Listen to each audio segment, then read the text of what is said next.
എന്റെ പ്രിയമുള്ളവരെ, മഹാനായ പ്രവാചകൻ നബി മുഹമ്മദ് മുസ്തഫ സല്ലല്ലാഹു അലൈഹി വസല്ലമ തങ്ങളുടെ പ്രിയപ്പെട്ട പൊന്നുമോൾ മഹദി ഫാത്തിമ ബീബി റളിയല്ലാഹു തആല അൻഹ തന്റെ വീട് വല്ലാത്ത പട്ടിണിയിലാ, തന്റെ ഭർത്താവും മക്കളും പട്ടിണിയിലാണ്, നോമ്പ് പിടിച്ചുകൊണ്ട് നടക്കുകയാണ്. അവസാനം ബിഷപ്പ് സഹിക്കാ കഴിയാതെ വന്നപ്പോ ഫാത്തിമ ബീബി റളിയല്ലാഹു തആല അൻഹ തന്റെ വീടിന്റെ അകത്ത് തനിക്ക് ഇഷ്ടപ്പെട്ട ഒരു ജോഡി വസ്ത്രമുണ്ടായിരുന്നു, ഒരു പുതുജോഡി വസ്ത്രമുണ്ടായിരുന്നു. ഫാത്തിമ ബീബി റളിയല്ലാഹു തആല അൻഹ ആ പുതു വസ്ത്രം എടുത്തുകൊണ്ട് അലിയാർ തങ്ങളുടെ കയ്യിൽ കൊടുത്തിട്ട് പറഞ്ഞു, അലിയേ ഇത് കൊണ്ടുപോയി വിറ്റിട്ട് കിട്ടുന്ന പൈസ കൊണ്ട് ഭക്ഷണം വാങ്ങിയിട്ട് വാലിയേ. അലിയാർ തങ്ങൾ ചോദിക്കുന്നു, ഫാത്തിമ നിനക്ക് വല്ലാതെ ഇഷ്ടമുള്ള വസ്ത്രമാണല്ലോ, ഇത് കൊണ്ടുപോയി വിൽക്കണോ ഫാത്തിമ? ഫാത്തിമ ബീബി റളിയല്ലാഹു തആല അൻഹ അവിടെന്ന് പറയുന്നു, അലിയേ വിശപ്പ് സഹിക്കുന്നില്ല, അലിയേ വിശപ്പ് സഹിക്കുന്നില്ല, അലിയേ. അലിയാർ തങ്ങൾ പുതുജോടി വസ്ത്രവുമായി നടക്കുകയാണ്, അവസാനം കൊണ്ടുപോയി വിൽക്കുകയാണ്. അലിയാർ തങ്ങൾ ഫാത്തിമ ബീവി കൊടുത്ത ഒരു ജോഡി വസ്ത്രം കൊണ്ട് വിൽക്കുകയാ. 6 ദിർഹം കിട്ടി, 6 ദിർഹം കിട്ടി. അലിയാർ തങ്ങൾ ഭക്ഷണം വാങ്ങാൻ വേണ്ടി തിരിച്ചു വരികയാണ്. അല്ലാഹുവേ, 6 ദിർഹവുമായി അലിയാർ തങ്ങൾ തിരിച്ചു വരുമ്പോ ഒരു പാവപ്പെട്ട മനുഷ്യൻ ഓടി വരികയാ, കരഞ്ഞുകൊണ്ട് പറയുന്നു, അലിയാർ തങ്ങള് മക്കള് 2 പേരും തളർന്നു കിടക്കുകയാ, എന്റെ ഭാര്യയും വിശന്ന് കിടക്കുകയാണ്, ഭക്ഷണം കഴിച്ചിട്ട് ദിവസങ്ങളായലിയേ, വീടിന്റെ അവസ്ഥ പരിതാപകരമോ, അതുകൊണ്ട് എന്തെങ്കിലും എനിക്ക് താലിയേ. അലിയാർ തങ്ങളോട് കരഞ്ഞുകൊണ്ടൊരു പാവപ്പെട്ടവൻ ഒരു സദക്ക ചോദിക്കുകയാണ്. കയ്യിൽ വെച്ചിട്ട് ഇല്ല എന്ന് അലിയാർ തങ്ങൾ പറഞ്ഞില്ല. തന്റെ വീടിന്റെ അകത്തിരുന്ന അവസാനത്തെ ഒരു ജോഡി വസ്ത്രം, തിന്നാ ഭക്ഷണമില്ലാതെ വസ്ത്രം വിറ്റിട്ട് കിട്ടിയ പൈസയോ അലിയാർ തങ്ങളുടെ ഭാര്യയും മക്കളും കാത്തിരിക്കുകയാ. ഒരു പാവപ്പെട്ടവൻ വന്ന് കരഞ്ഞപ്പോ തന്റെ കയ്യിൽ വെച്ചിട്ട് ഇല്ല എന്ന് അലിയാർ തങ്ങൾ പറഞ്ഞില്ല. അല്ലാഹുവേ, ഇരുന്ന 6 ദിർഹവും എടുത്തു ആ മനുഷ്യന്റെ കയ്യിൽ കൊടുത്തിട്ട് പറയുന്നു, എത്രയും പെട്ടെന്ന് ഭക്ഷണം വാങ്ങിക്കൊടുക്കൂ.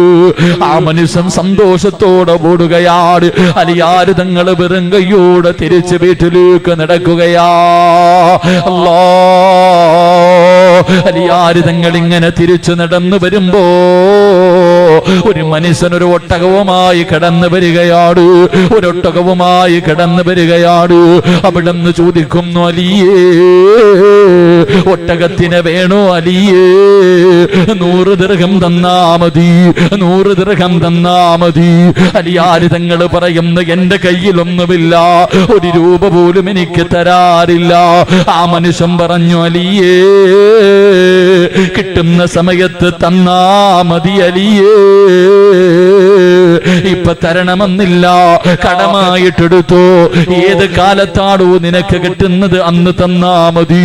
അലിയാർ തങ്ങളുടെ കയ്യിൽ അടിച്ചേൽപ്പിക്കുകയാണ്. അലിയാർ തങ്ങൾ ഒട്ടകവുമായി നടക്കുകയാ. അവിടെ നിന്ന് ചിന്തിച്ചു, അല്ലാ 100 ദിർഹം കടമായല്ലോ റബ്ബേ. മുന്നോട്ട് നടന്നു പോകുമ്പോ മറ്റൊരു മനുഷ്യന് കടന്നു വന്നിട്ട് ചോദിക്കുന്നു, അലിയേ ഒട്ടകത്തിനെ എനിക്ക് തരുവോ അലിയേ? 160 ദിർഹം തരാം അലിയേ. അലിയാർ തങ്ങൾ പറഞ്ഞു, 100-ന് വാങ്ങിയതാ. ആ മനുഷ്യൻ പറഞ്ഞു, കുഴപ്പമില്ല. 160 ദിർഹം കയ്യിൽ കൊടുത്തിട്ട് ഒട്ടകത്തെ വാങ്ങിച്ചുകൊണ്ട് നടന്നു പോവുകയാ. അലിയാർ തങ്ങൾ ഓടുകയാണ്. ഓടി ചെന്നിട്ട് 100 ദിർഹം അങ്ങ് കടം വീട്ടുകയാ. തന്റെ കയ്യിൽ 60 ദിർഹം വന്നു. കമ്പോളത്തിലേക്ക് കടന്നു ചെന്നു ആവശ്യമുള്ളതൊക്കെ വാങ്ങുകയാണ്. ഭക്ഷണ സാധനങ്ങൾ വാങ്ങി, വസ്ത്രങ്ങൾ വാങ്ങി. എന്നിട്ടതാ ചിരിക്കുന്ന മുഖത്തോടെ വീട്ടിലേക്ക് കടന്നു ചെല്ലുമ്പോ ഫാത്തിമ ബീബി റളിയല്ലാഹു തആല അൻഹ അവിടെ അത്ഭുതത്തോടെ ചോദിക്കുന്നു, അലിയേ ഒരു ജോഡി വസ്ത്രത്തിന് ഇത്രയും വലിയ പൈസ കിട്ടിയോ? അവസാനം നടന്നത് മുഴുവനും പറഞ്ഞിട്ട് അലിയാരിതങ്ങൾ പറഞ്ഞ മറുപടി എന്തെന്നറിയുവോ? ഫാത്തിമ 6 കൊടുത്തപ്പോ അല്ലാഹു 60 തന്നു ഫാത്തിമ. എന്റെ കുടുംബം പട്ടിണി കിടന്നപ്പോ അവർക്ക് ഭക്ഷണം വാങ്ങാൻ 6 ദിർഹം എന്റെ കയ്യിലിരുന്നു. ഞാനും എന്റെ കുടുംബവും ആവശ്യക്കാരനായിരുന്നു. ആ സമയത്ത് ഞാൻ കൊടുത്തപ്പോ ഒന്നിനല്ലാഹു 10 തന്നു, ഒന്നിനല്ലാഹു 10 തന്നു. 60 പകരം അല്ലാഹു 6 പകരം അല്ലാഹു 60 തന്നു. അല്ലാഹുവേ, ഒട്ടകത്തെ വിറ്റതാരം അറിയുവോ? മുഖറബുൽ അംലാക്ക് മലക്ക് ജിബ്രീൽ അലൈഹിസ്സലാമാണ് ഒട്ടകത്തെ വിറ്റത്. വാങ്ങിയത് മീകായിൽ അലൈഹിസ്സലാം. അവിടുന്ന് പ്രവാചകം പറഞ്ഞു കൊടുക്കുമ്പോ, എന്റെ പ്രിയമുള്ളവര്, പാപങ്ങൾക്ക് വേണ്ടി നിങ്ങളുടെ മുന്നിലേക്ക് കടന്നു വരുമ്പോ, തീമീങ്ങൾക്ക് വേണ്ടി കടന്നു വരുമ്പോ കയ്യിൽ വെച്ചിട്ടില്ല എന്ന് പറയല്ലോ. ഉള്ളത് കൊടുക്കട്, ഉള്ളത് കൊടുക്കട്. അല്ലാഹു തരുന്ന പ്രതിഫലം എന്തെന്നറിയോ? നിനക്കൊരു നല്ല മരണം അല്ലാഹു തരുമെന്ന് നബി മുഹമ്മദ് മുസ്തഫ സല്ലല്ലാഹു അലൈഹി വസല്ലമ തങ്ങൾ പറയുകയാ. 1400 വർഷങ്ങൾക്ക് മുമ്പ് ആദരവായ പ്രവാചകൻ നബി മുഹമ്മദ് മുസ്തഫ സല്ലല്ലാഹു അലൈഹി വസല്ലം പറഞ്ഞു, വള്ളിയിലേക്ക് നടക്കുമോനെ, വെറുതെ അല്ല, നിന്റെ ദുനിയാവ് ആഖിറവും രക്ഷപ്പെടും, നിന്റെ പാപങ്ങൾ അല്ലാഹു പൊറുക്കും, നിന്റെ ചുവട്ടടിക്ക് അല്ലാഹു പ്രതിഫലം തരുമെന്ന് നബി മുഹമ്മദ് മുസ്തഫ നബി മുഹമ്മദ് മുസ്തഫ സല്ലല്ലാഹു അലൈഹി വസല്ലം. അപ്പൊ അതുകൊണ്ട് ഏറ്റവും നല്ലത് നടക്ക്, അത് എന്നെ വഴി. അല്ലാഹു ഭാഗ്യം തരുമാറാകട്ടെ, അല്ലാഹു ഭാഗ്യം തരുമാറാകട്ടെ. കേട്ടിട്ട് കളയുന്നതിനേക്കാളും നല്ലത് ജീവിതത്തിൽ ചെയ്യല. അതുകൊണ്ട് ഇൻഷാ അല്ലാഹ് നാളത്തെ ദിവസം മുതൽ ഒരു വക്കത്തെങ്കിലും അല്ലെങ്കിൽ ഒരു 10 ചുവട്ടടിയെങ്കിലും ഇൻഷാ അല്ലാഹ് പള്ളിയിലേക്ക് പോകുമ്പോൾ നടന്നു പോകുമെന്ന് നിയ്യത്ത് ചെയ്യും. അല്ലാഹു ഭാഗ്യം തരുമാറാകട്ടെ. ഇൻഷാ അല്ലാഹ് നടക്കൂലേ? പറ, നടക്കൂലേ? എന്താ ഇൻഷാ അല്ലാഹ് പള്ളി പോണില്ല ഉസ്താദേ, പിന്നല്ലേ നടക്കണേ? അങ്ങോട്ട് തന്നെ പോണില്ലല്ലോ. ഇൻഷാ അല്ലാഹ് അല്ലാഹു നടന്ന് പള്ളിയിൽ ചെല്ലാൻ ഭാഗ്യം തരുമാറാകട്ടെ. ഒന്ന് നിയ്യത്ത് ചെയ്യുന്നവർ കൈപൊക്കിക്കേ ഇൻഷാ അല്ലാഹ് ഇന്നു മുതൽ. ഇൻഷാ അല്ലാഹ് അല്ലാഹു ഭാഗ്യം നൽകി അനുഗ്രഹിക്കുമാറാകട്ടെ, അല്ലാഹു ഭാഗ്യം തരുമാറാകട്ടെ. രണ്ട് അല്ലാഹുവിന്റെ പ്രവാചകൻ സല്ലല്ലാഹു അലൈഹി വസല്ലം തങ്ങൾ പറഞ്ഞു, രണ്ടാമത്തെ സ്ഥലം അല്ലാഹുവിന്റെ പ്രവാചകൻ സല്ലല്ലാഹു അലൈഹി വസല്ലം തങ്ങൾ പറയുകയാ, എവിടേക്ക് നടന്നാലാണ് പടച്ചവനെ സിറാത്ത് രക്ഷപ്പെടുന്ന രണ്ടാമത്തെ സ്ഥലം ഏതെന്നറിയുമോ? അല്ലാഹുവിന്റെ റസൂല് പറയുകയാണ്, പടച്ചവനെ ഒരു ജനാസ ഇങ്ങനെ കൊണ്ടുപോവുകയാണ് പള്ളിയിലേക്ക് കബറടക്കുന്നതിന് വേണ്ടി. അല്ലാഹ് മയ്യത്ത് കുളിപ്പിച്ചു കഫം പൊതിഞ്ഞുറപ്പേ, മയ്യത്ത് കെട്ടിൽ വെച്ച് ചുമന്നുകൊണ്ട് ലാ ഇലാഹ ഇല്ലല്ലാഹ് എന്ന് പറഞ്ഞുകൊണ്ട് പള്ളിയിലേക്ക് കൊണ്ടുപോവുകയാണ്. ആ ജനാസയുടെ പുറകെ നടക്കുന്ന നടത്തം വെറുതെയാകില്ലെന്ന് നബി മുഹമ്മദ് മുസ്തഫ സല്ലല്ലാഹു അലൈഹി വസല്ലം. രണ്ടാമത്തെ നടത്തം ജനാസയുടെ പുറകിലുള്ള നടത്തം. അല്ലാഹു ഈമാൻ തരുമാറാകട്ടെ, അല്ലാഹു ഈമാൻ തരുമാറാകട്ടെ. ഇപ്പൊ ഏത് പള്ളിയിലാ ജനാസ കൊണ്ടുപോണത്? ഇപ്പൊ എല്ലാ പള്ളിയിലും ഒരു ആംബുലൻസ് ഉണ്ട് മയ്യത്തെടുക്കാൻ വേണ്ടി. വീട്ടിൽ വരും, കുളിപ്പിച്ച് കയറ്റി വെക്കണം, കൊണ്ടുപോകണം, ഇറക്കി വെക്കണം, കബറടക്കണം. മയ്യത്ത് ആരാ ചുമക്ക? ഇന്ന് ഏത് പള്ളിയിൽ അധികമായി പള്ളികളിൽ മയ്യത്ത് ചുമക്കാറില്ല. എല്ലാരും ഇങ്ങനെ ആരാ, ഇനി ഉണ്ടെങ്കിൽ തന്നെ 5 6 പേര് 10 പേര്, പരസ്പരം ഒന്നും മാറ്റിപ്പിടിക്കാൻ പോലും ആളില്ല. എടുക്കുന്നവൻ തന്നെ പള്ളി വരെ ചുമന്നോണം, അങ്ങനത്തെ അവസ്ഥ. ബാക്കിയുള്ളവര് ബൈക്ക് റാലിയ, പുറകിൽ ഇങ്ങനെ വരും, മുന്നിലും പുറകിലുമായിട്ട് കുറെ പേര് ബൈക്കിൽ വരും, മയ്യത്ത് ഇങ്ങനെ ചുമക്ക. എന്റെ പ്രിയപ്പെട്ട സഹോദരങ്ങളെ, മയ്യത്ത് ചുമന്നു കൊണ്ടുപോയാൽ എന്ത് പ്രതിഫലം എന്നറിയോ? അറിയാഞ്ഞിട്ടാ. ജനാസ ചുമന്നു കൊണ്ടുപോകും ഒരു മനുഷ്യന് കിട്ടുന്ന പ്രതിഫലം നിങ്ങൾക്ക് അറിയാഞ്ഞിട്ടാ. നിങ്ങളുടെ വാപ്പയോട് സ്നേഹമുണ്ടെങ്കിൽ, ഉമ്മയോട് സ്നേഹമുണ്ടെങ്കിൽ, അല്ലാഹുവിന്റെ പ്രവാചകൻ സല്ലല്ലാഹു അലൈഹി വസല്ലം തങ്ങൾ പറഞ്ഞു, ജനാസ ചുമന്നു കൊണ്ടുപോകുമ്പോ എത്ര പേര് ലാ ഇലാഹ ഇല്ലല്ലാഹ് പറയും? ആ മയ്യത്തിന്റെ കൂടെ വരുന്നവര് മുഴുവനും ലാ ഇലാഹ ഇല്ലല്ലാഹ് പറയും. ആർക്കാ പ്രതിഫലം? നിന്റെ വാപ്പായ്ക്ക്, മരിച്ചുപോയ നിന്റെ ഉമ്മയ്ക്ക്. നീ നടന്നു പോകുന്ന ഓരോ ചുവട്ടടിക്കും നിനക്കും പ്രതിഫലമുണ്ട്, മയ്യത്തിനും പ്രതിഫലമുണ്ട്. നിന്റെ മയ്യത്ത് ഇങ്ങനെ കൊണ്ടുപോകുമ്പോ അല്ലാഹുവേ നല്ല മനുഷ്യനാണെങ്കിൽ മൃഗങ്ങൾ ദുആ ചെയ്യും, മണ്ണുകൾ ദുആ ചെയ്യും, പുൽച്ചെടികൾ ദുആ ചെയ്യും, ഇലകൾ നിനക്ക് വേണ്ടി ദുആ ചെയ്യും. ആ മയ്യത്ത് കൊണ്ടുപോകുന്നത് കാണുന്ന വസ്തുക്കൾ മുഴുവനും ആ മനുഷ്യന് വേണ്ടി അല്ലാഹുവിനോട് ദുആ ചെയ്യുമെന്ന് നബി മുഹമ്മദ് മുസ്തഫ. ആ പ്രതിഫലമല്ലേ നീ നഷ്ടപ്പെടുത്തി കളഞ്ഞ? ആ പ്രതിഫലമല്ലേ നിങ്ങൾ നഷ്ടപ്പെടുത്താ? പടച്ചോനെ കൊണ്ടുപോകാ, കൊണ്ടുകുഴിച്ചിടാ. ഒരു മനുഷ്യൻ മരിച്ചാൽ ആ മനുഷ്യനോടുള്ള ബാധ്യത, പ്രവാചകനോട് ഒരു സഹാബി ചോദിച്ചു, നബിയെ, ഒരാൾ മരിച്ചാൽ ആ മനുഷ്യനോടുള്ള ബാധ്യത എന്താ? 3-4 ബാധ്യതയുണ്ട്. അള്ളാഹു പഠിക്കാൻ ഭാഗ്യം തരുമാറാകട്ടെ. ഒന്ന്, പ്രവാചകൻ സല്ലല്ലാഹു അലൈഹി വസല്ലം തങ്ങൾ പറഞ്ഞു, നിങ്ങൾ നല്ല ഒരു വീട് പണിതു കൊടുക്കണേ എന്ന് നബി മുഹമ്മദ് മുസ്തഫ. നബി മുഹമ്മദ് മുസ്തഫ. വാപ്പ മരിച്ചു, ഉമ്മ മരിച്ചു, മക്കളായ നിനക്ക് അവരോടുള്ള കടമകളിൽ ഒന്ന്, നല്ല ഒരു വീട് വെച്ചു കൊടുക്കണം. എന്ന് പറഞ്ഞാൽ പൈസ മുടക്കി വീട് വെച്ചു കൊടുക്കണമെന്നല്ല, പള്ളിക്കാട്ടിൽ ഒരു വീട് പണിത് കൊടുക്കണം, ഒരു കബറ് വെട്ടിക്കൊടുക്കണം. ആരാ വെട്ടിക്കൊടുത്തിട്ടുള്ളത്? സ്വന്തം വാപ്പായ്ക്കും ഉമ്മായ്ക്കും കബറ് വെട്ടി എത്ര മക്കളാ ഉള്ളേ? ആകെ കബറ് കണ്ടത് കൊണ്ട് ഇറക്കി വെക്കുന്ന സമയത്താ. വാപ്പായെ കൊണ്ട് കബറിന്റെ അകത്ത് ഇറക്കി വെക്കുമ്പോഴാ ഇതാണ് വാപ്പാടെ കബർ. ഇവിടെ എങ്ങനെ പൈസക്കാണോ അപ്പൊ കബറ് ഒഴിക്കണേ? അതിനാളുണ്ടില്ലേ? അടക്ക പൈസ ഉണ്ടല്ലോ, ഇഷ്ടം പോലെ കൊടുത്താൽ മതിയില്ലടാ, ഒരെണ്ണം കുഴിച്ചിട്ട് വാപ്പായിക്ക്. ഇതാ അവസ്ഥ. എന്റെ പ്രിയപ്പെട്ട സഹോദരങ്ങളെ, മരിച്ച മനുഷ്യന് കബറ് കുഴിച്ചു കൊടുക്കണം. പ്രതിഫലം എന്തെന്നറിയോ? ഏതെങ്കിലും ഒരു മനുഷ്യൻ മരിച്ച മനുഷ്യന് കബറ് കുഴിച്ചു കൊടുത്താൽ അവൻ അള്ളാഹു സ്വർഗത്തിൽ ഒരു കൊട്ടാരം കൊടുക്കുമെന്ന് ആദരവായ പ്രവാചകൻ നബി മുഹമ്മദ് മുസ്തഫ. സ്വർഗത്തിൽ ഒരു കൊട്ടാരം കിട്ടും ഒരു കബറ് കുഴിച്ചു കൊടുത്താ. നീ നിന്റെ വാപ്പാടെ കബറും കണ്ടില്ല, ഉമ്മാന്റെ കബറും കണ്ടില്ല, ഒരു വെട്ടും വെട്ടാൻ പോയില്ല. ആർക്കെങ്കിലും കബറ് കുഴിക്കുന്നത് കാണുമ്പോഴെങ്കിലും ഒന്നാം മമ്മട്ടി കൊണ്ടൊന്ന് വെട്ടുമോനെ, നിനക്ക് സ്വർഗത്തിൽ ഒരു ഭവനമുണ്ടെന്ന് നബി മുഹമ്മദ് മുസ്തഫ. മയ്യത്തിന് കഫൻതുണി വാങ്ങിച്ചു കൊടുക്കണം. അതുകൊണ്ടാണ് നമ്മുടെ പള്ളികളിലൊക്കെ, ചില പള്ളികളിൽ പള്ളിയുടെ വകയാ കഫൻതുണി. മയ്യത്തിന് കഫൻതുണി വാങ്ങിച്ചു കൊടുത്ത സ്വർഗത്തിലെ വസ്ത്രം കിട്ടുമെന്ന. ഈ ദുനിയാവിനെക്കാളും വലിയ പ്രതിഫലമാണ് അവനുള്ളതെന്ന് നബിയുനാ റസൂലുള്ളാഹി സ്വല്ലല്ലാഹു. അപ്പൊ കബറ് കുഴിച്ചു കൊടുക്കണം. 2, ഒന്നാമത്തെ കാര്യം കബറ് കുഴിച്ചു കൊടുക്കുക. 2, ആ മനുഷ്യനെ നിങ്ങൾ പെട്ടെന്ന് കൊണ്ട് കബറടക്കണം, വെച്ചുകൊണ്ടിരിക്കരുത്. ഇന്നലെ ആ പ്രിയപ്പെട്ട പൊന്നുമോൻ ഉച്ചയ്ക്ക് മരിച്ചു. വലിയ സന്തോഷം. ആരോ ഒരു ചെറുപ്പക്കാരൻ വിളിച്ചു, ആ മോനെ, ഞാൻ ചോദിച്ചു, മോനെ എപ്പോ കബറടക്കും? ചിലപ്പോ ഇന്ന് രാത്രി ദിവസം, ഇല്ലെങ്കിൽ നാളെ രാവിലെ. അപ്പൊ ഞാനും വിചാരിച്ചു പടച്ചോനെ ഒന്ന് പോയി കാണാന്നൊക്കെ ഉണ്ടായിരുന്നു. പക്ഷേ പെട്ടെന്ന് 8 മണിയായപ്പോഴത്തേക്ക് പടച്ചോനെ ഇശായുടെ ബാങ്ക് വിളിക്കുമ്പോ തന്നെ കൊണ്ടുപോയി. പെട്ടെന്നായിരുന്നു. അൽഹംദുലില്ലാ, പൊന്നുമോൻ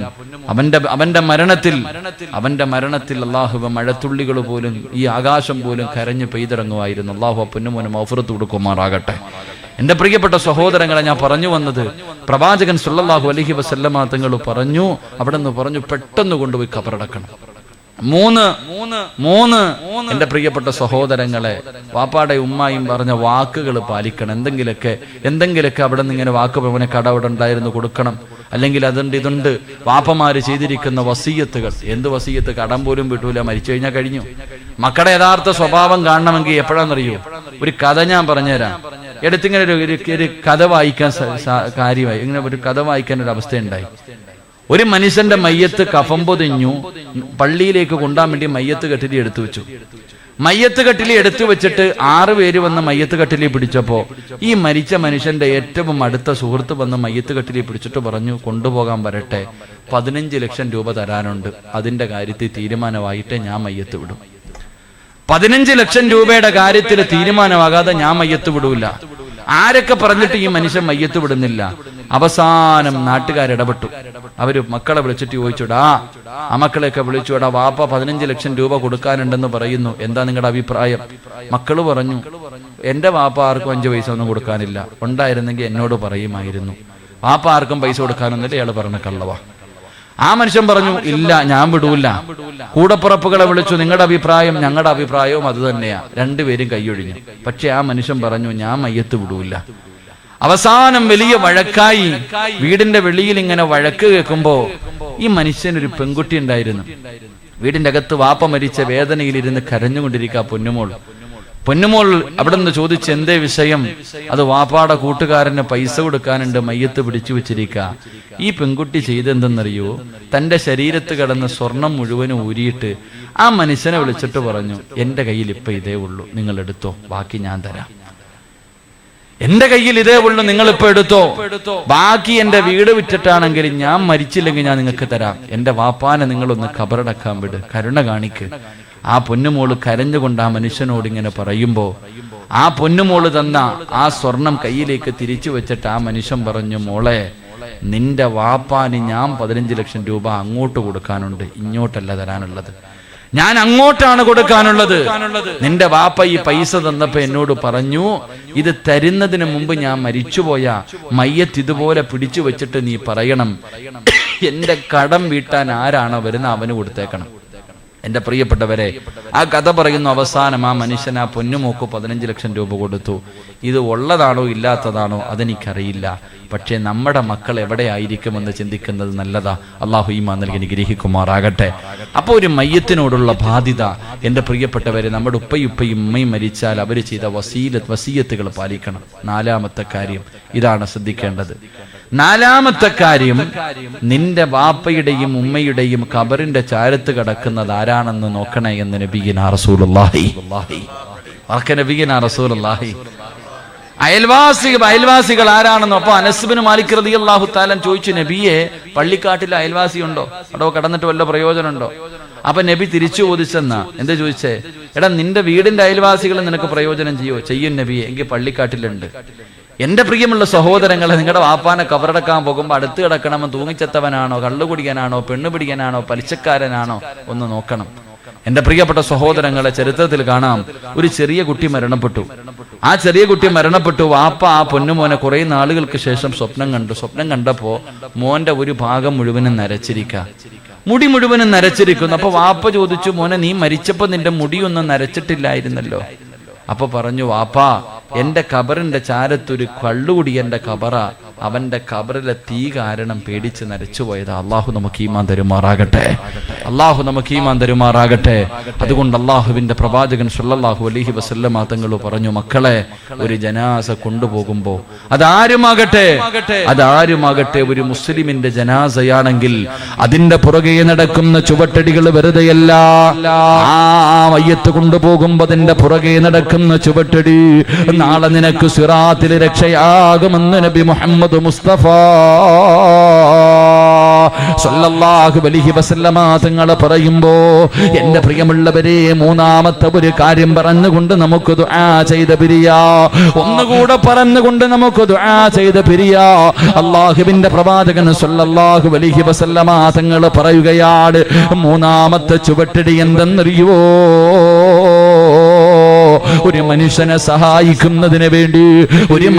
സഹായിക്കുന്നതിന് വേണ്ടി നല്ല കാര്യങ്ങൾക്ക് വേണ്ടി നടക്കുന്ന ചുവട്ടടി വെറുതെയല്ലെന്ന് നബി മുഹമ്മദ് മുസ്തഫ സല്ലല്ലാഹു അലൈഹി വസല്ലമ തങ്ങൾ പറയുമ്പോ, എന്റെ പ്രിയമുള്ള ദാറുസ്സലാമിന്റെ ചെറുപ്പക്കാരാ, നിങ്ങൾ വഅദ് വെച്ചിട്ട് പടച്ചവനെ നോട്ടീസ് ഒട്ടിക്കാൻ, ഫ്ലെക്സി കെട്ടാൻ, പിരിവിനൊക്കെ വേണ്ടി നിങ്ങൾ കിടന്നു നെട്ടോട്ടമോടുമ്പോ പലരും നിങ്ങളോട് ചോദിക്കും, നിനക്കൊന്നും വേറെ ഒരു പണിയുമില്ലേടാ, എന്തിനാണടാ ഇങ്ങനെ കിടന്നു ഓടുന്നതെന്ന് ചോദിക്കുമ്പോ, ആരെന്ത് പറഞ്ഞാലും ഒരു ചെവിയിലൂടെ കേട്ട് മറു ചെവിയിലൂടെ കളഞ്ഞിട്ട് നല്ല കാര്യങ്ങൾക്ക് വേണ്ടി ഓടി നടക്കുന്ന ചെറുപ്പക്കാരാ, നിനക്കല്ലാഹു തരുന്ന പ്രതിഫലമാടാ, നിനക്കല്ലാഹു തരുന്ന പ്രതിഫലം. പടച്ചവരെ, എല്ലാവരും 10-20 വയസ്സ്, എല്ലാവരും 10, 20, 25 വയസ്സിന്റെ ഇടയിൽ മാത്രം പ്രായമുള്ള മക്കളാ. ആ മക്കളാണ് പടച്ചവര് പാവപ്പെട്ട പെൺകുട്ടികളുടെ വിവാഹത്തിന് വേണ്ടി, ക്യാൻസർ രോഗം പിടിച്ചു കിടക്കുന്നവന് വേണ്ടി, അല്ലാഹുവേ, ഒരു നേരത്തെ അന്നത്തിന് വകയില്ലാത്തവന് വേണ്ടി പടച്ചവനെ, അവരാരും പണക്കാരല്ല, കൂലിപ്പണിയെടുത്ത് ജീവിക്കുന്നവരാ. അല്ലാഹുവേ, പടച്ചവനെ, കോടീശ്വരന്മാരല്ല. അതാ കുടുംബത്തെ പോറ്റേണ്ട ആ പിഞ്ചുമക്കള് നല്ല കാര്യങ്ങൾക്ക് വേണ്ടി ഓടി നടക്കുന്നല്ലോ. എന്റെ ദാറുസ്സലാമിന്റെ ചെറുപ്പക്കാരാ, നിനക്ക് നാളെ തരുപടാ. നരകത്തിന്റെ മുകളിലൂടെ വലിച്ചു കെട്ടിയിരിക്കുന്ന കോടാനുകോടി വർഷം നീളമുള്ള ആ സിറാത്ത് എന്ന് പറയുന്ന പാലത്തിന്റെ മുകളിലൂടെ നിനക്ക് നടക്കാറുള്ള ഭാഗ്യവാ. നിന്റെ ഓരോ ചുവട്ടടിയുണ്ടല്ലോ, ഈ വഅദിന് വേണ്ടി ഓടി നടന്ന ഓരോ ചുവട്ടടിയുണ്ടല്ലോ, അത് വെറുതെയാകില്ല പൊന്നുമോര്, അത് വെറുതെയാകില്ല പൊന്നുമോര്. നാളെ വർഷങ്ങളോളം അല്ലാഹുവേ ഓരോ ചുവട്ടടിയും താണ്ടി നിനക്ക് ദാറുസ്സലാം എന്ന പടച്ചറപ്പിന്റെ സ്വർഗമുണ്ടല്ലോ. ലഹും ദാറുസ്സലാം عند ربهم وهو وليهم بما كانوا يعملون. അല്ലാഹുവിന്റെ പരിശുദ്ധമായ ഖുർആൻ സ്വർഗ്ഗത്തെ കുറിച്ച് പറഞ്ഞത് അങ്ങനെയാ പൊന്നുപൂരി. അതുകൊണ്ട് നിനക്ക് നാള് ആ ജന്നാത്തുൽ ഫിർദൗസ് എന്ന് പറയുന്ന സ്വർഗ്ഗത്തിലെത്താൻ കഴിയുമെങ്കിൽ എന്റെ പ്രിയമുള്ളവര്, പാവങ്ങളെ സഹായിക്കുന്നത്, യതീമീങ്ങളെ സഹായിക്കുന്നത്, രോഗികളെ സഹായിക്കുന്നത്, ഒരു നേരത്തെ അന്നമില്ലാത്തവന് ഭക്ഷണം വാങ്ങിക്കൊടുക്കുന്നത്, എന്റെ പ്രിയമുള്ളവര് ഇതൊക്കെ നല്ല കാര്യമാണ്. അതിനുവേണ്ടി നടക്കുന്നത്, അതിനുവേണ്ടി കഷ്ടപ്പെടുന്നത്, അതിനുവേണ്ടി സഹായിക്കുന്നത്, അത് വലുതാകട്ടെ ചെറുതാകട്ടെ, എന്റെ പ്രിയമുള്ളവരെ നിന്റെ കയ്യിലുള്ളത് ചെറുതാണെങ്കിലും നീ മടി കാണിക്കണ്ടോ. അല്ലാഹുവിന്റെ പ്രവാചകൻ സല്ലല്ലാഹു അലൈഹി വസല്ലമ തങ്ങൾ പറയുകയാ, ഏതെങ്കിലും ഒരു മനുഷ്യനുണ്ടല്ലോ ഒരു കാരക്കയുടെ പകുതിയാണ് സദഖ കൊടുക്കുന്നതെങ്കിൽ, ഒരു കാരക്കയുടെ പകുതി നമ്മൾ കൊടുക്കാറില്ലല്ലോ. അല്ലാഹുവേ അത്രയ്ക്കും ചെറുതാണല്ലോ. അല്ലാഹുവിന്റെ പ്രവാചകൻ അവിടെ നിന്ന് പറയുകയാണ്, അതാ ഒരു കാരക്കയുടെ പകുതിയാണ് ഒരു മനുഷ്യന് സദഖ കൊടുക്കുന്നതെങ്കിൽ അല്ലാഹു അത് വലത് കൈകൊണ്ട് സ്വീകരിക്കുകയാ. അല്ലാഹു വലത് കൈകൊണ്ട് സ്വീകരിക്കുകയാ. എന്നിട്ടതാ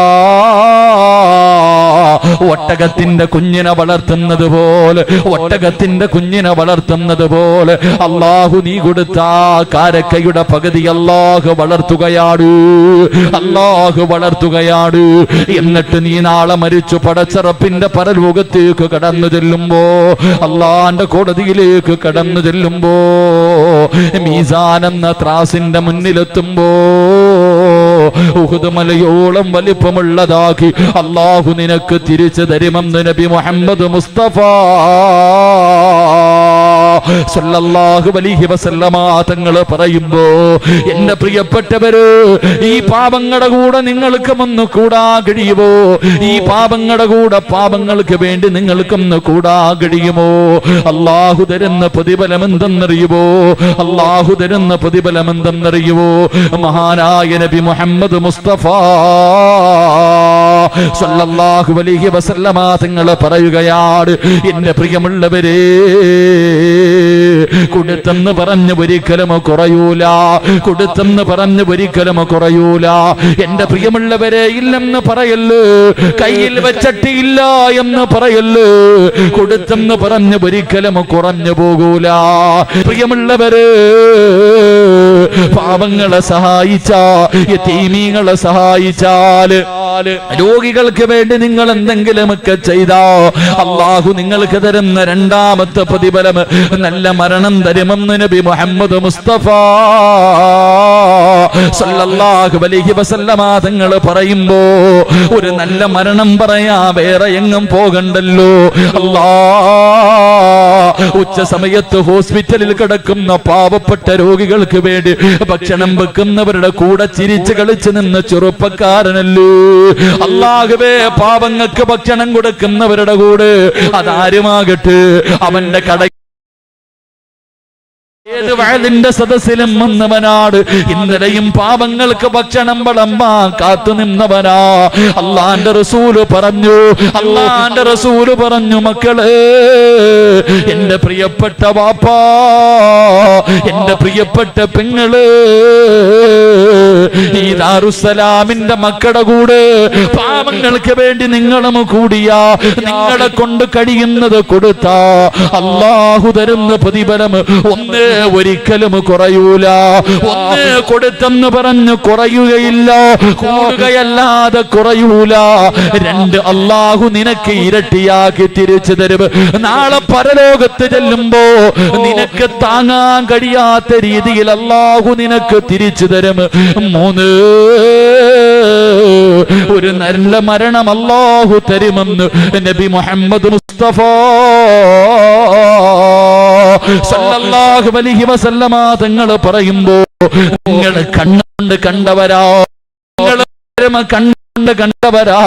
അതുകൊണ്ട് പാവങ്ങൾക്ക് വേണ്ടി ആ മക്കളെ നിങ്ങളുടെ മുന്നിലേക്ക് ബക്കറ്റുമായി കടന്നു വരികയാണ്. മനസ്സറിഞ്ഞുകൊണ്ടൊരു സദക്ക എടുത്തു. നാളെ നീയാ, നാളെ നീയാ ഇവിടെ വീടെത്തുമെന്ന് പറയാ കഴിയില്ല. കാരണം എന്തേ? മരണം എപ്പോഴാ വരുന്നതെന്നറിയില്ല. രോഗം വേണമെന്നില്ല, പ്രായമാകണമെന്നില്ല. തുഅമ്മീലു ഫിദ്ദുനിയാ തബീലൻ വലാ തദ്രീ ഇലാ ജന്ന ലൈലുൻ ഹൽ തഈശു ഇലൽ ഫജ്രി വകം മിൻ സ്വഹീഹ് മാത മിൻ ഗൈരി ഇല്ലതി وكم من مريض عاش دهرا على دهري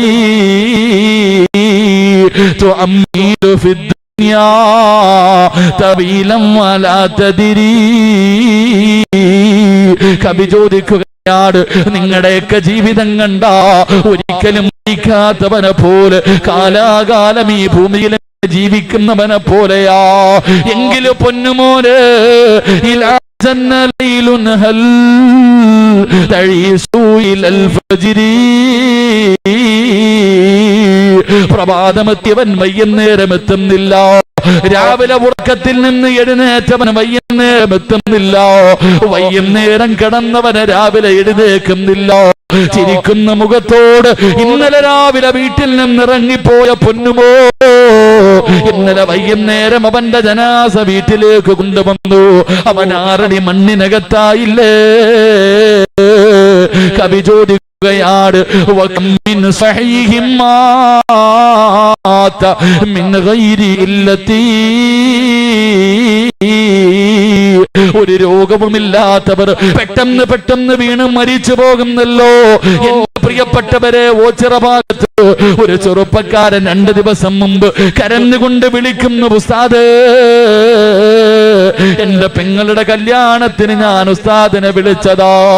ഉസ്താദ് വയത് കാരണം വന്നില്ലോ. ഉസ്താദെ, 6 മാസം മുമ്പ് എന്റെ പ്രിയപ്പെട്ട പെങ്ങളുടെ കല്യാണം കഴിഞ്ഞു. ഭർത്താവ് ഗൾഫിലാണ്. എന്റെ പെങ്ങൾ 6 മാസം ഗർഭിണിയാണ്. ഉസ്താദെ, 4 ദിവസം മുമ്പാണ് എന്റെ അളിയൻ വന്നത്. എന്റെ പെങ്ങളുടെ ഭർത്താവ് 4 ദിവസം മുമ്പാണ് വന്നത്. അല്ലാ, രാത്രി ഭാര്യയുടെ കൂടെ കിടന്ന ചെറുപ്പക്കാരരാ. രാവിലെ എഴുന്നേറ്റില്ല ഉപ്പോ. 6 മാസം ഗർഭിണിയായ തന്റെ ഭാര്യ മണിയറയിൽ ഒറ്റപ്പെടുത്തിയിട്ട് വിധിക്ക് മുന്നിൽ തലതാഴ്ത്തിയിട്ട് പോകുമ്പോ അവന് മാരക രോഗമില്ലായിരുന്നില്ല, അവന് തലവേദന പോലുമില്ല, ഒരു രോഗവുമില്ലാതെ കിടപ്പറയിലേക്ക് പോയവനാ. വകം മിൻ സ്വഹീഹിൻ മാത മിൻ ഗൈരി ഇല്ലതി. എത്രയോ രോഗമില്ലാത്തവർ പെട്ടെന്ന് വീണ് മരിച്ചു പോകുന്നു. എങ്കിലോ വകം മിൻ മരീദിൻ ആശ ദഹറൻ അലാ ദഹരി. കിടക്കാൻ തുടങ്ങി 8 കൊല്ലങ്ങളായി. കുടുംബക്കാര് മുഴുവനും ആഗ്രഹിക്കുന്നു, അല്ലോ ഒന്ന് മരിച്ചാ മതിയായിരുന്നു. പക്ഷേ കിടക്കുന്നു പൊന്നുമോരെ. അതുകൊണ്ട് സംഘാടകര് ആ പാവപ്പെട്ട മക്കളെ പാവങ്ങൾക്ക് വേണ്ടി വരികയാണ്. അവരുടെ കുടുംബത്തിന് വേണ്ടിയല്ല, അവരുടെ കൂടപ്പറപ്പിന് വേണ്ടിയല്ല, നിങ്ങളുടെ നാട്ടിലെ പാവങ്ങൾക്ക് വേണ്ടിയാണ്. മനസ്സറിഞ്ഞുകൊണ്ടൊരു സദക്കയിട്ടോ. അല്ലാഹു തരുന്ന 3ാമത്തെ പ്രതിഫലം നല്ല മരണം തരുമെന്ന് നബി മുഹമ്മദ് മുസ്തഫ സല്ലല്ലാഹു അലൈഹി. എന്താ സംഘാടകർ, എന്താ ബക്കറ്റൊന്നും ഇല്ലടേ മക്കളെ, പെട്ടെന്ന് ഇൻഷാ അല്ലാഹ്.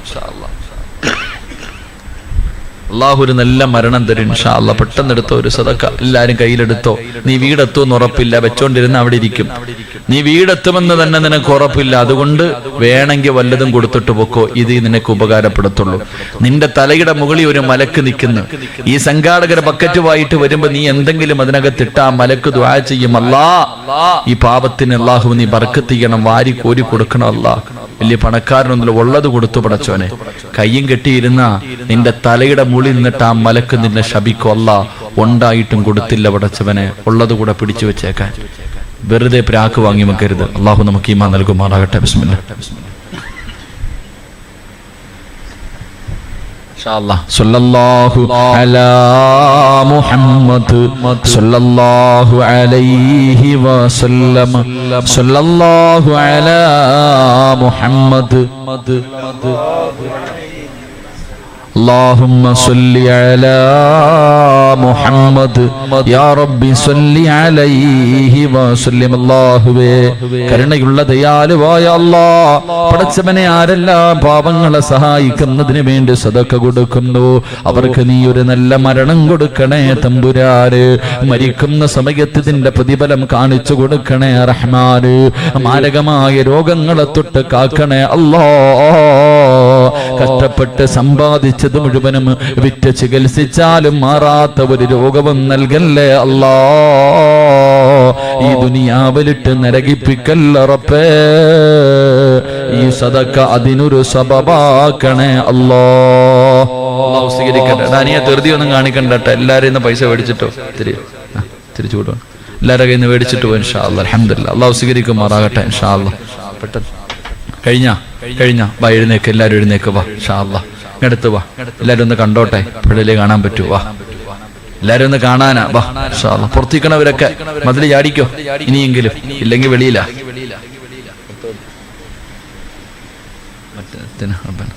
ബാബാ ഇൻഷാ അല്ലാഹ് പുറത്തിക്കണേ സംഘാടകർ ഉൾപ്പെടെ കഴിയക്കട്ടെ നോപ്പരൊക്കെ എഴുന്നേറ്റ് വാ പെട്ടെന്ന് ഇൻഷാ അല്ലാഹ് കഴിഞ്ഞിപ്പോ മണി 11:45 ഇൻഷാ അല്ലാഹ്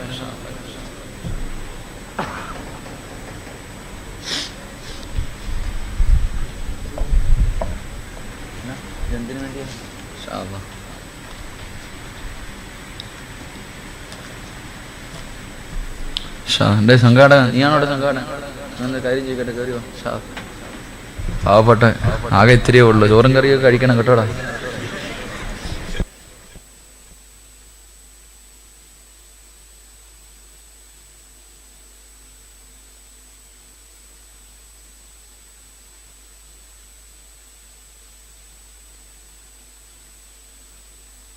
അല്ലാഹു സ്വീകരിക്കുമാറാകട്ടെ ഇതപ്പ ഓടി വാപ്പാ പൊടിയൊന്നും ഇളക്കണ്ട വാ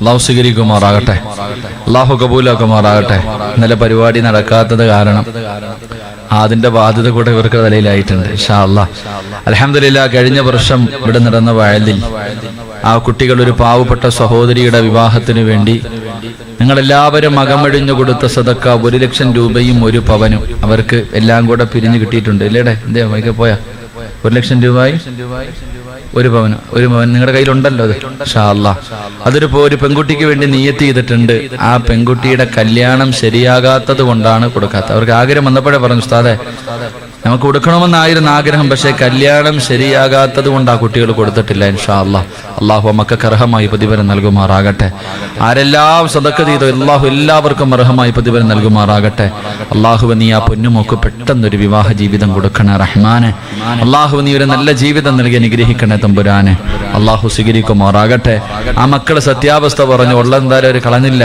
അതിന്നും അവർ നല്ല രീതിയിൽ വെച്ചിട്ടുണ്ട് അല്ലാഹു അവർക്ക് അർഹമായി പ്രതിഫലം നൽകി അനുഗ്രഹിക്കുമാറാകട്ടെ ഇൻഷാ അല്ലാഹ് എന്റെ പ്രിയപ്പെട്ട സഹോദരങ്ങളെ അപ്പം ഞാൻ നിങ്ങൾക്ക് പ്രതിഫലം പറഞ്ഞു ഇനി അവരുടെ മനസ്സിൽ ഇൻഷാ അല്ലാഹ് എന്തായാലും പേപ്പറൊക്കെ എന്തുവാ ഇനി അവരുടെ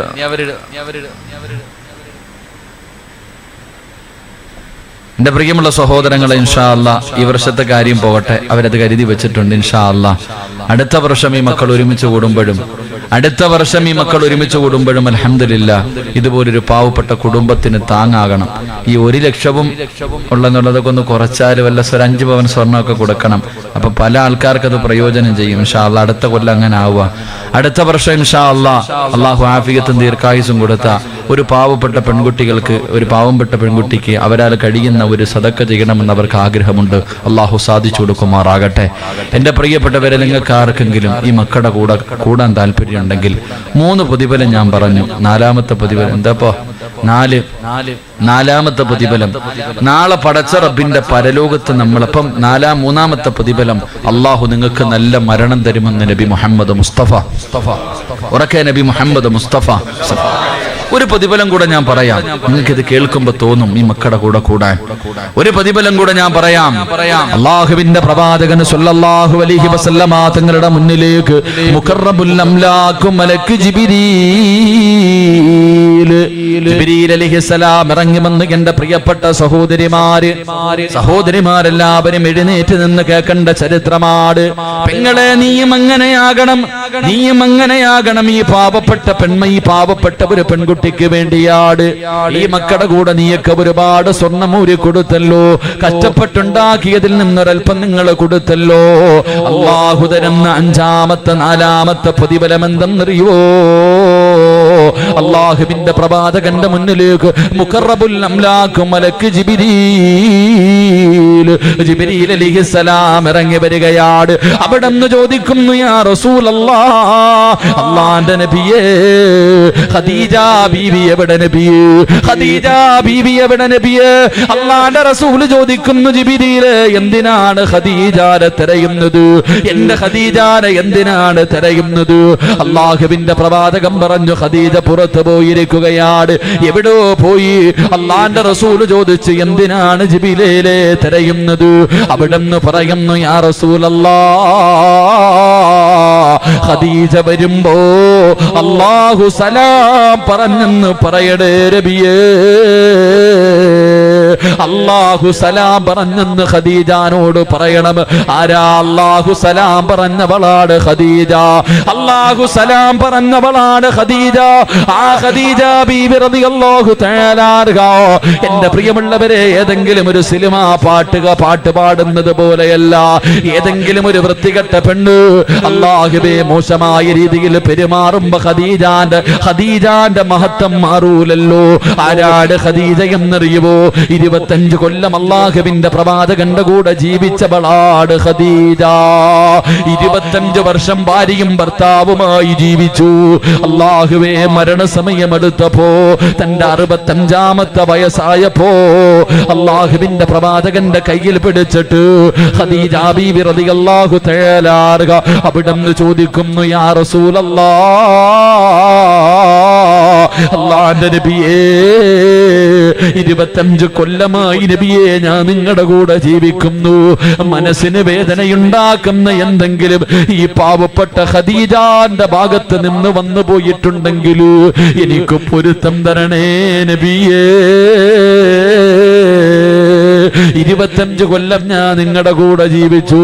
മനസ്സിന് വേദനയുണ്ടാക്കുന്ന എന്തെങ്കിലും പറഞ്ഞു പോയിട്ടുണ്ടെങ്കിൽ പൊരുത്തം തരണേ എന്ന് ഭർത്താവിന്റെ കയ്യിൽ പിടിച്ചു ചോദിക്കുമ്പോ അല്ലാഹുവിന്റെ റസൂല് ഖദീജ ബീവിയുടെ വാപത്തി പിടിക്കുകയാ. റസൂലുള്ള ഇരുന്ന് കരയുകയാണ്. കണ്ണിങ്ങനെ ചുമന്ന്, മുഖമിങ്ങനെ ചുമന്നിങ്ങനെ കണ്ണുനീരൊഴുകുകയാ. അല്ലാഹുവിന്റെ റസൂല് വേദന താങ്ങാൻ കഴിയാതെ കരയുകയാണ്. ഖദീജ ബീവി ചോദിക്കുന്നു, നബിയേ, എന്ത് പറ്റി നബിയേ? എന്തിനാണ് കരയുന്നത്? അല്ലാഹുവിന്റെ റസൂല് പറഞ്ഞു, ഖദീജ, നീ എന്നോട് പൊരുത്തം ചോദിക്കല്ലേ ഖദീജ. നീ എന്നോട് പൊരുത്തം ചോദിക്കരുത്. എന്നെ വിട്ടിട്ട് പോവുകയാണോ? എന്നെ വിട്ടിട്ട് പോവുകയാണോ? എന്റെ പ്രിയപ്പെട്ട പെങ്ങള് പഠിക്കണം, ഭർത്താവിന്റെ പൊരുത്തമില്ലാതെ ഭർത്താവിന്റെ മനസ്സ് വേദനിപ്പിക്കുന്ന ഓരോ പെണ്ണും പഠിക്കണം. അല്ലാഹുവിന്റെ റസൂലിനെന്ന് കരഞ്ഞിട്ട് പറയുകയാ, നീ എന്നോട് യാത്ര പറയല്ലേ, നീ എന്നോട് പൊരുത്തം ചോദിക്കല്ലേ, എന്നെ വിട്ടിട്ട് പോകല്ലേ ഖദീജ, എന്നെ ഒറ്റപ്പെടുത്തല്ലേ ഖദീജ. അല്ലാഹുവിന്റെ റസൂൽ തന്റെ ഭാര്യയുടെ കയ്യിൽ പിടിച്ച് കരയുമ്പോ ഖദീജ ബീവി റളിയല്ലാഹു തആല അൻഹാ 25 കൊല്ലം കൂടെ നടന്ന ഖദീജ റസൂലുള്ളാഹിന്റെ കണ്ണുനീര് തുടച്ചു കൊടുത്തിട്ട് അവിടുന്ന് പറയുന്നു, യാ റസൂലല്ലാഹ്, അല്ലാഹുവിന്റെ നബിയേ, അല്ലാഹുവിന്റെ നബിയേ, എനിക്ക് ചില വസിയത്തുണ്ട് നബിയേ. ഒന്നാമത്തെ വസിയത്ത് എന്തെന്നറിയുവോ എന്റെ പ്രിയപ്പെട്ട ഉമ്മമാര്, അല്ലാഹുവേ അഹങ്കാരം കാണിക്കുന്ന പെണ്ണുങ്ങള് അല്ലാഹുവിന്റെ റസൂലിനോട് ആ ഖദീജ എന്ന ഭാര്യ പറഞ്ഞത് എന്തെന്നറിയുവോ? യാ റസൂലല്ലാഹ്, ഞാൻ മരിച്ചാ എന്റെ മയ്യത്ത് കുളിപ്പിക്കേണ്ടത് നിങ്ങളാണ് നബിയേ. ഈ ഖദീജാനെ കുളിപ്പിക്കേണ്ടത് നിങ്ങളാ, എന്നെ കുളിപ്പിക്കേണ്ടത് നിങ്ങളാണ് നബിയേ. ഭാര്യ ഭർത്താവിനോട് പറയുന്നു എന്റെ മയ്യത്ത് കുളിപ്പിക്കേണ്ടത് നിങ്ങളാണ്. രണ്ടാമതായി പറയുന്നു നബിയേ, എന്നെ കഫം പൊതിയേണ്ടത് നിങ്ങളാണ് നബിയേ. എന്റെ മയ്യത്ത് പൊതിയേണ്ടത് നിങ്ങളാണ്. എന്നിട്ട് ആ ഭാര്യ ഭർത്താവിനോട് പറയുകയാ, എന്നെ കഫം പൊതിയുമ്പോ നമ്മൾ രണ്ടുപേരും പുതച്ചിരുന്ന ഈ പുതപ്പുണ്ടല്ലോ, നമ്മൾ രണ്ടുപേരും കിടക്കുന്ന സമയത്ത് പുതച്ച പുതപ്പുണ്ടല്ലോ, അങ്ങയുടെ ശരീരത്തിന്റെ വാസന അടിക്കുന്ന ആ പുതപ്പുണ്ടല്ലോ, അതെന്റെ കഫം തുണിക്കകത്ത് വെക്കണേ നബിയേ. ഖബറിന്റെ അകത്ത് കിടക്കുമ്പോഴും അങ്ങയുടെ വാസന എനിക്ക് വേണം നബിയേ, അങ്ങയുടെ സാമീപ്യം എനിക്ക് വേണം നബിയേ. അവിടെ നിന്ന് പറയുകയാ, എന്റെ കഫം തുണിക്കകത്ത് ഈ തുണി വെച്ചിട്ട് നിങ്ങൾ നിങ്ങളുടെ കൈ കൊണ്ട് എന്റെ മയ്യത്ത് പൊതിയണം നബിയേ. ഖദീജ എന്ന ഭാര്യ മൂന്നാമതായി പറയുകയാണ്, 6 അടി മണ്ണിനകത്തേക്ക് എന്റെ മയ്യത്തിറക്കി വെക്കുമ്പോ, 6 അടി മയ്യത്തിന് 6 അടി കബറിന്റെ അകത്തേക്ക് എന്റെ മയ്യത്തിറക്കി വെക്കുമ്പോ, യാ റസൂലല്ലാഹ്, അങ്ങയുടെ കൈ കൊണ്ട് ഇറക്കി വെക്കടേ നബിയേ. അങ്ങയുടെ കൈ കൊണ്ട് വേണം എന്റെ ജനാസ ഇറക്കി വെക്കാ. അല്ലാഹ്, ഖദീജ ബീബി റളിയല്ലാഹു തആല അൻഹാ അവിടുന്ന് വഫാത്തായി. അല്ലാഹുവിന്റെ റസൂലാണ് മയ്യത്ത് കുളിപ്പിച്ചത്, പ്രവാചകനാണ് കഫം പൊതിഞ്ഞത്. അവസാനം 6 അടി മണ്ണിനകത്ത് അല്ലാഹുവിന്റെ റസൂൽ ഇറങ്ങി ഖദീജാനെ കൈകൊണ്ട് താങ്ങിയെടുത്തിട്ട് 6 അടി മണ്ണിനകത്തേക്ക് മയ്യത്തിറക്കി വെച്ചു. 3 കെട്ട് മടിക്കുകയാണ്, 3 കെട്ട് മടിക്കുകയാണ്. ഖദീജ ബീബി റളിയല്ലാഹു തആല അൻഹയുടെ ജനാസ ഖിബ്ലയുടെ ഭാഗത്തേക്ക് തിരിച്ചു വെച്ചു. എന്നിട്ട് മുഖത്തെ തുണിയടിച്ച് മാറ്റിയിട്ട് ഒരു പിടി മണ്ണ് വാരി കബളിന്റെ താഴെ വെക്കുമല്ലോ. ഉമ്മാന്റെയും ഉപ്പാന്റെയും കബളിന്റെ താഴെ നമ്മൾ മണ്ണ് വെച്ചതല്ലേ. മിൻഹാ ഖലഖിനാകും വഫീഹാ നുഈദുകും വമിൻഹാ നുഖ്രിജുകും താറത്തൻ നുഖ്റാ എന്ന് പറഞ്ഞുകൊണ്ട് ഒരു പിടി മണ്ണ് വാരി വെച്ചില്ലേ. ഖദീജ ബീവിയുടെ ജനാസ ഖബറിന്റെ അകത്തിറക്കി വെച്ചിട്ട് അല്ലാഹുവിന്റെ പ്രവാചകൻ സല്ലല്ലാഹു അലൈഹി വസല്ലമ തങ്ങൾ ഒരു പിടി മണ്ണ് വാരിയിട്ട് ഖദീജ ബീവിയുടെ കബളിന്റെ താഴെ വെക്കുമ്പോ, സുബ്ഹാനല്ലാഹ്, കബളില് മണ്ണ് തൊടുന്നില്ല, തലതിരിഞ്ഞിരിക്കുന്നില്ല. പ്രവാചകൻ രണ്ടാമതും മണ്ണ് വാരി വെച്ചു. ഖദീജാന്റെ കബള് മണ്ണ് തൊടുന്നില്ല പെങ്ങള്. മൂന്നാമതും വാരി വെച്ചു, മണ്ണ് തൊടുന്നില്ല പെങ്ങള്. 3 പ്രാവശ്യവും മണ്ണ് തൊടാതെ വരുമ്പോ എന്താണ് സംഭവം എന്നറിയാതെ അല്ലാഹുവിന്റെ റസൂൽ ഖബറിന്റെ അകത്ത് നിൽക്കുമ്പോ അതാ വരുന്നു റൂഹുൽ അമീൻ, മലക്ക് ജിബ്രീൽ അലൈഹിസ്സലാം ഇറങ്ങി വരികയാണ്. അവിടുന്ന് പറയുന്നു, യാ റസൂലല്ലാഹ്, അല്ലാഹുവിന്റെ നബിയേ, മണ്ണ് വെക്കണ്ട നബിയേ. ഖദീജാന്റെ കബള് മണ്ണ് തൊടൂല നബിയേ, ഖദീജാനെ മണ്ണ് തിന്നൂല നബിയേ. കാരണം എന്തെന്നറിയുവോ? ഖദീജ കോടീശ്വരിയായിരുന്നു. തന്റെ സമ്പത്ത് മുഴുവനും അല്ലാഹുവിന്റെ ദീനിന് കൊടുത്തവളോ, പാവങ്ങൾക്ക് കൊടുത്തവളോ, യതീമീങ്ങൾക്ക് കൊടുത്തവളോ, ലോകികൾക്ക് വേണ്ടി കൊടുത്തവരോ, പള്ളിക്ക് വേണ്ടി കൊടുത്തവളോ. അതുകൊണ്ട് ഖദീജാനെ മണ്ണ് തിന്നൂല നബിയേ. അല്ലാഹുവേ അവിടുന്ന് ചരിത്രം പഠിപ്പിക്കുമ്പോ എന്റെ പ്രിയപ്പെട്ട പെങ്ങള് 6 അടി മണ്ണിനകത്ത് നീയും പോകണ്ടവളാ, മണ്ണ് തിന്നാതെ കിടക്കടോ, പുഴുവരിക്കാതെ കിടക്കടോ എന്റെ പ്രിയപ്പെട്ട വാപ്പാ. പാവങ്ങളെ സഹായിക്കുന്നതിന് വേണ്ടി നിനക്ക് നീ മക്കളുടെ കൂടെ കൂടിയാ അല്ലാഹു നിനക്ക് തരുന്ന 4ാമത്തെ പ്രതിഫലം നിന്റെ 6 അടി മണ്ണിനകത്ത് നിനക്ക് സുഖിക്കാ വാപ്പാ. മണ്ണ് തിന്നാതെ കിടക്കാ പെങ്ങള്.